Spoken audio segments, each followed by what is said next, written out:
दोस्तों battery swapping एक बहुत तगड़ी टेक्नोलॉजी है जिसकी वजह से चार्जिंग टाइम बिल्कुल जीरो हो जाता है, बैटरी डिग्रेडेशन की भी प्रॉब्लम नहीं होती है और आप बहुत दूर तक भी ट्रेवल कर सकते हो। लेकिन इतनी तगड़ी चीज होने के बाद भी रिवोल्ट ने सिर्फ 2 साल के अंदर अपनी सर्विस को क्यों बंद कर दिया? कौन से वो 5 मेन कारण थे जिसकी वजह से सर्विस को बंद करना पड़ा और पर्सनली मेरा क्या एक्सपीरियंस था इस सर्विस को लेके वो भी इस वीडियो में बताने वाला हूं। स्टार्ट करते हैं नंबर 1 से, जो कि है लैक ऑफ अवेयरनेस। तो देखो, रिवोल्ट जब 2019 में अपनी इलेक्ट्रिक मोटरसाइकिल लाया था भाई, सबको लगा था कि यार पहली बार इलेक्ट्रिक मोटरसाइकिल आई है और हम इसे ले लेते हैं भाई। तो वहां पे सब बंदों ने ले ली जिसमें से मैं भी एक था। लेकिन रिवोल्ट कंपनी की तरफ से जो भी बंदे थे वहां पे जो बैटरी स्वैपिंग पे खड़े होते थे, आपकी बैटरी लेके आपको फुल्ली चार्ज बैटरी देते थे, उन बंदों को भी ढंग से नॉलेज नहीं थी और ना ही रिवोल्ट कंपनी की तरफ से कोई ऐसे स्टेप लिए गए जिससे लोगों को समझाया जाए कि भाई बैटरी स्वैपिंग कितनी तगड़ी टेक्नोलॉजी है, क्यों आप इसे यूज करना चाहिए। ऐसा कोई सीन था नहीं भाई। जब मैं गया था पहली बार इनके स्वैपिंग स्टेशन पे तो मैंने पूछा भाई मुझे बैटरी एक्सचेंज करनी है, प्रोसेस बताओ क्या है। तो उसने मुझे बता दी कि भाई आपको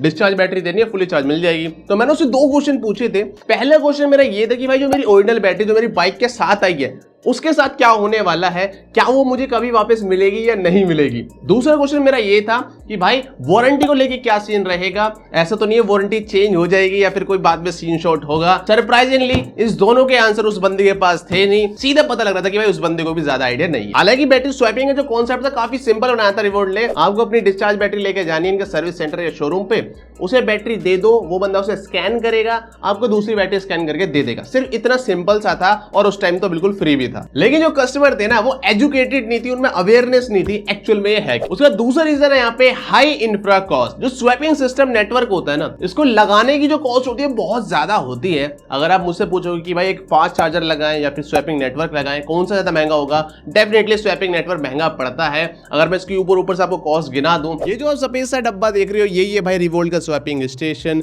इसके अंदर भाई 10 बैटरी है, 10 बैटरी को स्वैप कर सकता है। अगर हम यहाँ पे प्राइसिंग देखें एक बैटरी की तो वो जाती है लगभग 70,000 रुपए।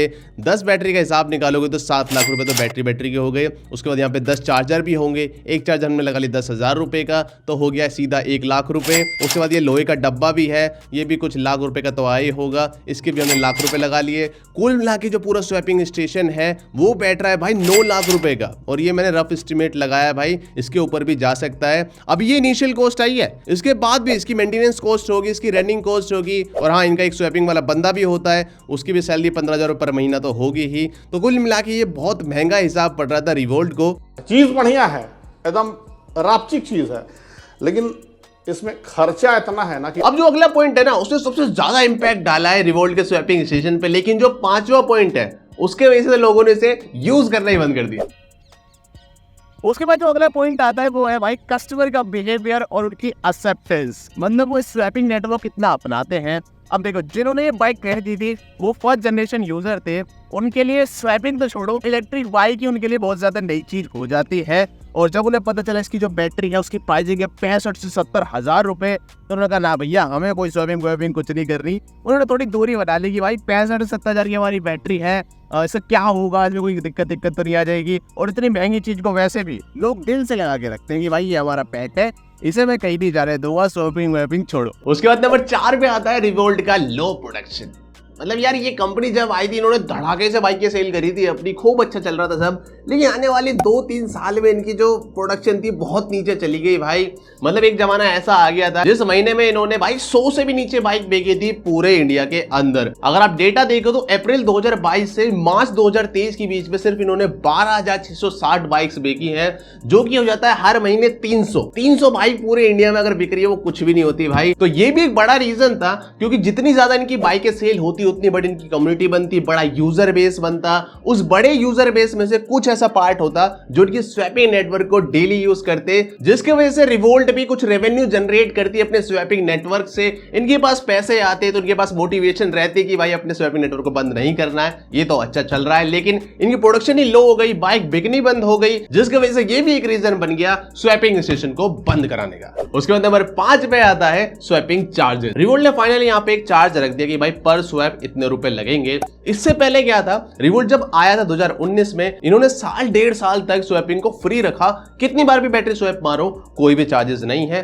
लेकिन जून 2021 में इन्होंने इसे पेड कर दिया। चार्जेस यहाँ पे इन्होंने रखे 75 रुपीज फॉर 100% बैटरी चार्ज, यानी जितनी परसेंट बैटरी आप लोगे उतने ही आपको पैसे पे करने हैं। सिंपल भाषा में बताऊं तो आपको 1% बैटरी चार्ज के लिए 75 पैसे देने थे, जो कि लोगों को महंगा लगा। मोस्टली लोगों से जिससे मैंने बात करी थी उन्होंने कहा कि यार इसकी प्राइसिंग 50 रुपए तक सही थी, 75 थोड़ा ज्यादा हो जाता है। तो जो रही सही लोग भी इसे यूज कर रहे थे, प्राइसिंग की वजह से उन्होंने भी इसे अलविदा कर दिया कि ठीक है भाई, जब तक फ्री था हमें मजा आ रहा था, पैसे तो हम नहीं देंगे। और इन 5 रीजंस के बाद जब रिवोल्ट ने थोड़ी दूर होके पिक्चर देखी एक्चुअल में हो क्या रहा है, तो उसे देखा कि भाई स्वैपिंग नेटवर्क चलाने में इतना हमारा खर्चा आ रहा है, जबकि इसे कोई यूज भी नहीं कर रहा है। और यहाँ पे जो बंदे हैं जो 15,000 रुपए पर महीना पे लगे हुए हैं, वो बस मस्ती काट रहे हैं। कुछ बंदे यूट्यूब देख रहे हैं, कुछ वाईफाई स्टडी से सरकारी नौकरी की तैयारी कर रहे हैं। तो रिवोल्ट ने कहा भाई इसे बंद करने का वक्त आ गया है। और एंड में बात करें मेरे पर्सनल एक्सपीरियंस की, तो भाई मैं आपको ऑनेस्टली बताऊं, लोगों ने ना ध्यान नहीं दिया, लोगों ने बहुत तगड़ी चीज मिस कर दी है।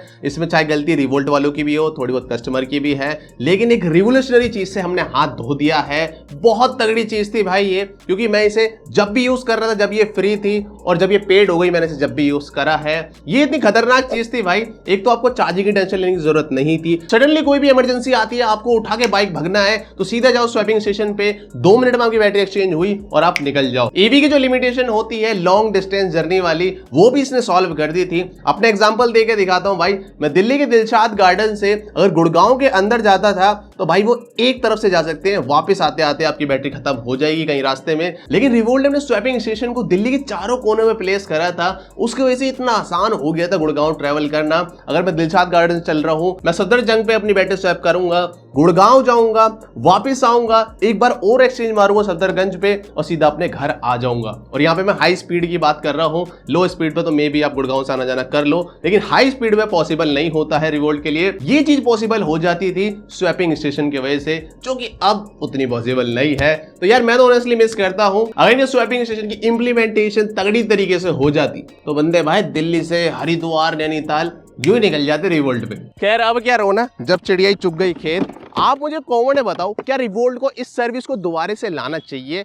अगर हाँ तो रिवोल्ट को टैग मार के आप यस बोल सकते हो। और एक क्वेश्चन दिमाग में आता है, जब ये सर्विस इतनी तगड़ी है तो ओला, टीवीएस, बजाज जैसी कंपनी अपने स्कूटर में क्यों नहीं देती?